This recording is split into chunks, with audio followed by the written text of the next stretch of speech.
안녕하세요. 선스퀘어입니다. 오늘은 지속해서 주가 상승을 이루고 있는 DB하이텍에 대해서 알아보도록 하겠습니다. 이게 DB하이텍의 지난 일주일 차트인데요.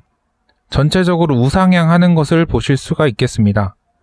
잠깐 24일에 잠깐 이렇게 떨어지는 모습을 보이긴 했습니다만 이게 하루 동안 올랐다가 떨어진 거거든요. 28일 오늘도 올랐다가 어느 정도 회복하는 이런 모습을 보였습니다. 그래서 전체적으로 일주일 동안 계속 오르는 모습을 보였었고요. 이것들을 1년, 그러니까 2020년 1년 동안을 기준으로 봤을 때 잠깐 코로나 때문에 모두가 떨어질 때 요때에 잠깐 떨어진 것을 제외하고는 전체적으로 우상향하는 모습을 보였습니다. 그래서 2020년 시작할 때의 주가가 27,600원이었는데요. 오늘 종가 기준이 46,250원이니까 67.5%가 올랐어요. 그냥 가지고 있었다면 거의 70% 수준의 수익률을 볼 수가 있었다는 얘기죠. 물론 이 기간 동안에는 우리나라의 주식 코스피가 계속 오른 건 사실이에요. 그렇게 계속 오른 건 사실인데 그런 것들을 다 차치하고라도 동부하이텍이 지금 이렇게 꾸준히 올라올 수 있었던 건 다른 이유가 있지 않을까? 그런 생각에서 오늘 영상을 만들어 봤고요. 몇 가지 이유들을 기준으로 해서 제가 설명을 드리도록 하겠습니다. 첫 번째는 단가 인상인데요. 이게 단가 인상을 하면서 그러니까 단가 인상 발표가 있으면서 주가에 바로 반영이 되는 이런 모습을 보여줬습니다. 기사를 한번 보시면요. 단가를 10에서 20% 올리기로 결정을 했습니다. 그래서 21년 계약 가격을 10에서 20% 올린다고 통보한 것으로 전해진다. 통보를 했다는 거죠. DB하이텍 공장은 그래서 100% 풀가동 중이지만 주문을 모두 소화하지 못하는 상황이다. 당연히 100% 풀가동 중이니까 주문을 소화하지 못하고 있는 거죠. 그래서 10만 장 규모, 지금 현재 13만 장 정도 돼요. 월 13만 장 정도 기준인데 하지만 모두 소화하기가 힘들다 이렇게 얘기를 하고 있습니다. 결국에는 이게 한번 생각을 해보시면 주객이 전도됐다 이렇게 보실 수도 있어요. 어떤 얘기냐면 DB하이텍에 주문을 넣는 사는 입장에서는 사실 DB하이텍이 가격을 올렸을 때 다른 업체를 찾으면 그만이에요. 우리 다른 업체한테 갈 거야 하면 그만인데 DB하이텍이 가격을 올렸음에도 불구하고 그 가격을 받아들일 수밖에 없는 상황이었다는 거죠. 많은 파운드리 업체가 있습니다만 그만큼 파운드리 업체를 지금 찾기 어렵다는 거예요. 그만큼 모두가 호황이고 모두가 지금 공장이 풀가동되고 있다는 거예요. 그래서 DB하이텍이 이 틈을 놓치지 않고 단가를 인상을 했고 그것이 지금 호재로 받아들여지고 있다 이렇게 보실 수 있겠습니다. 그리고 두 번째로 SMIC에 대한 미국의 제재가 발표가 됐어요. 블랙리스트에 올린다 이렇게 발표가 됐고 이것도 마찬가지로 기사를 한번 보시면 지금 SMIC는 중국의 1위 업체예요. 중국의 1위 반도체 기업입니다. SMIC를 블랙리스트에 올린다라고 얘기를 하고 있어요. 트럼프 대통령이 임기가 지금 한 달 정도 남았는데 한 달여를 앞두고도 지금 이걸 블랙리스트에 올려버린 거예요. 그만큼 지금 중대한 사안이다라고 판단을 하고 있는 거고요. 그 SMIC를 그 블랙리스트에 올렸다라고 얘기를 하는 시점에서 다시 주가가 올렸으면 이게 아까 말씀드린 가격 인상과 가격을 인상했다는 그 뉴스와 거의 지금 일주일 상관으로 기사가 나온 거기 때문에 같이 영향을 받았다 이렇게 보실 수가 있어요. 사실 SMIC에 대한 제재는 처음은 아니에요. 9월에도 제재가 있었고 그때는 특정 장비를 공급할 때 라이센스를 얻는 그런 방법을 취하도록 조치를 했었고요. 물론 항상 SMIC나 중국에 대해서 제재를 할 때는 어떤 핑계를 얘기를 하냐면 그 사기업의 기술을 군사용으로 이용을 한다. 중국 공산당이 이거를 이용을 해서 무기를 만들 수 있다라는 이유로 이쪽에 투자를 하거나 기술을 주지 못하도록 하는 그런 조치를 항상 취합니다. 그래서 9월에도 한번 조치를 취했었고 이번 블랙리스트를 통해서 좀 더 강화를 시켰다 이렇게 보시면 돼요. 간단하게. 그리고 이게 지금 상무부의 블랙리스트였는데 국무부의 블랙리스트가 따로 있었고 그건 지난 11월에 발표가 됐는데 내년 11월, 그러니까 1년 후부터는 미국인들이 SMIC의 주식을 살 수가 없어요. 이런 조치도 발표를 했고요. 그래서 이미 지금 이 12월에 블랙리스트에 오르기 전에 많은 조치들이 있었어요. 이미 SMIC에 대한 조치들이 많이 있었기 때문에 영향이 적을 것이다 라는 얘기를 하고 있는 겁니다. 그리고 대부분의 매출이 SMIC는 지금 중국 내수예요. 중국에서 모두 해결을 하기 때문에 큰 영향은 없을 것이다. 그럼 어떤 영향이 있길래 지금 주가에 반영이 되고 있느냐? 그 얘기는 뭐냐면 미국이 하고 싶은 거, 미국이 정말 이 제재를 통해서 하고 싶은 건 뭐냐면 SMIC가 10나노 이하의 공정을 만들지 않기를 원하는 거예요. SMIC가 가지고 있는 가장 고급 기술이 14나노인데 삼성전자나 TSMC가 지금 7나노를 만들고 있잖아요.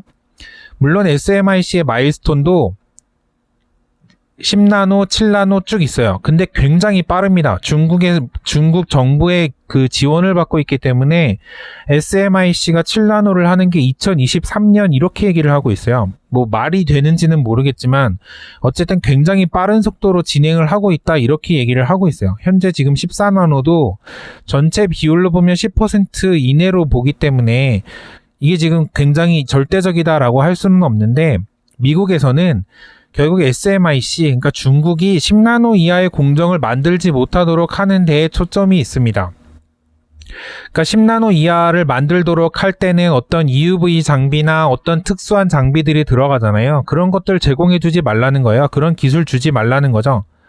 그래서 결국에는 미국이 중국을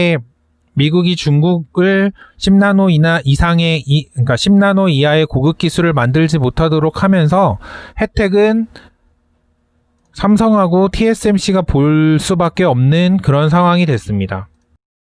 이 지금 현재 파운드리 순위인데요. TSMC 아시겠지만 TSMC가 압도적인 1위입니다. 마켓시어 지금 56%, 삼성이 16%.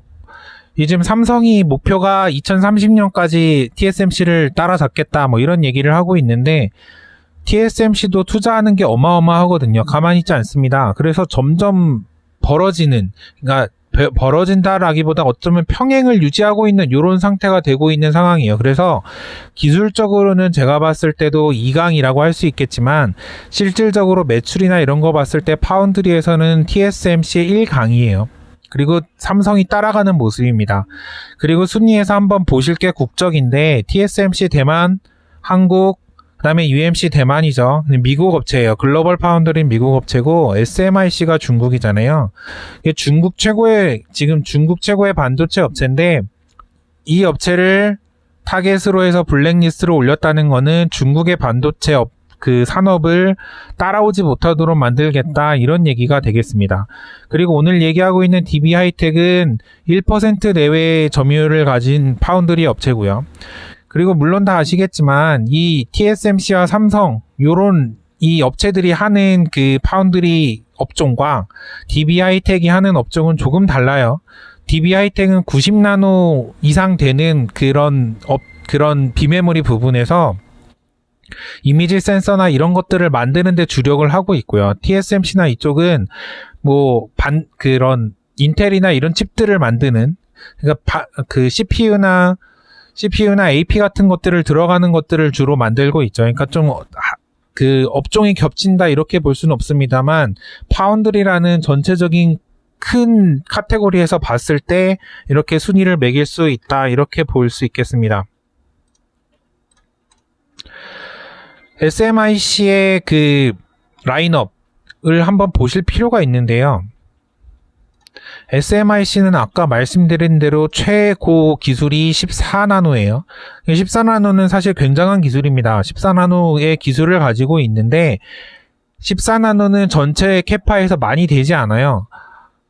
이런 기술을 가지고 있다 뿐이지 14나노로 해서 어떤 매출을 크게 올리거나 하는 회사는 아닙니다. 그런데 90나노, 55나노에서 180나노 이런 것들을 쭉 보면 제가 아까 말씀드린 DB 하이텍의 90나노 이상의 라인업과 굉장히 많이 겹친다는 것을 알 수가 있죠.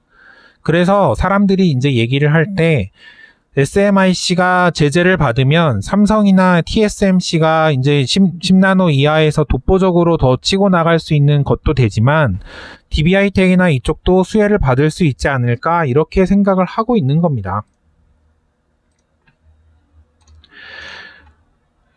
DBH텍의 기술 개요를 보시면 90나노 이상이에요. 뭐 0.11 마이크로니까 이건 110이잖아요.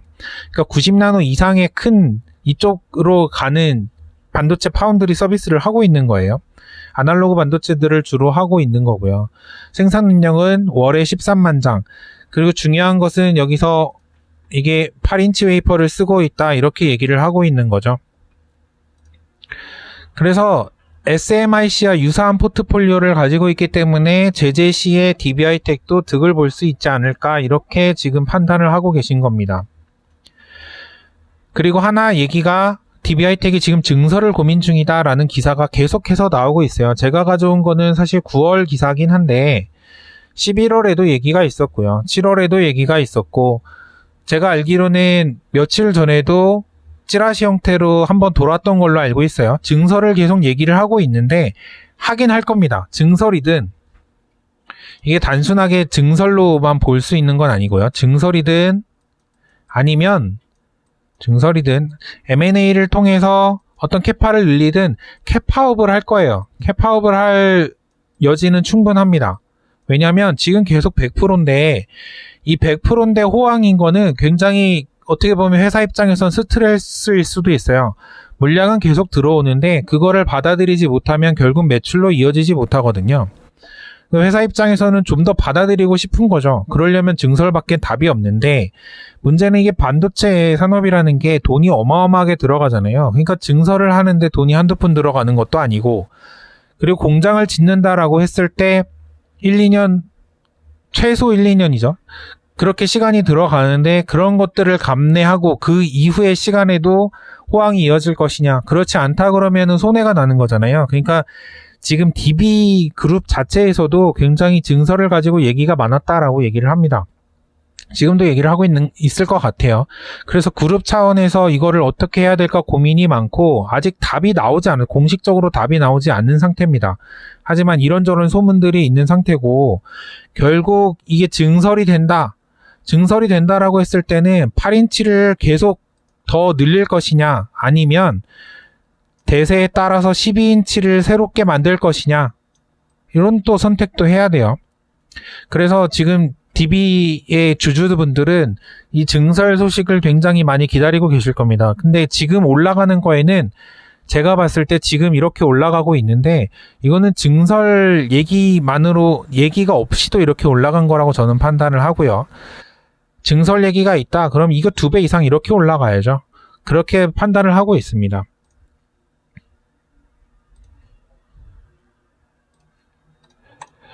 결국 DBH텍이 지금 이렇게 계속 올라가는 거는 여러 가지 요인이 있겠지만 뭐 코로나 이후에 주가가 지금 같이 올라가는 중에 올라간 것도 있고요. 글로벌 파운드리 업체의 호황이 계속 이어지는 이런 상황도 되고요. 그 다음에 그 상황에서 DBH텍이 어떤 그 결단을 내리면서 그 가격을 올렸죠. 가격을 올린 것이 지금 주가에 있는 방향이 되어 있는 거고요. 결국 이것들을 물량을 다 받아내면서 2021년, 22년 계속 가려면 증설이나 아니면 M&A를 통해서 어떤 물량 해소를 해야 되는데 그것이 될 수 있을지는 조금 더 지켜봐야 될 것 같습니다. 근데 조만간 결론이 날 것 같아요. 회사에서도 계속 고민하는 부분이고 아무런 조치 없이 그냥 가기에는 좀 아쉬운 시간이 되지 않을까 이렇게 생각을 하고 있습니다. 그럼 선스케어 기업스타 DB하이텍 편은 여기서 마치도록 하겠습니다. 감사합니다. 재밌는 영상을 또 보고 싶다면 구독, 좋아요 눌러주세요.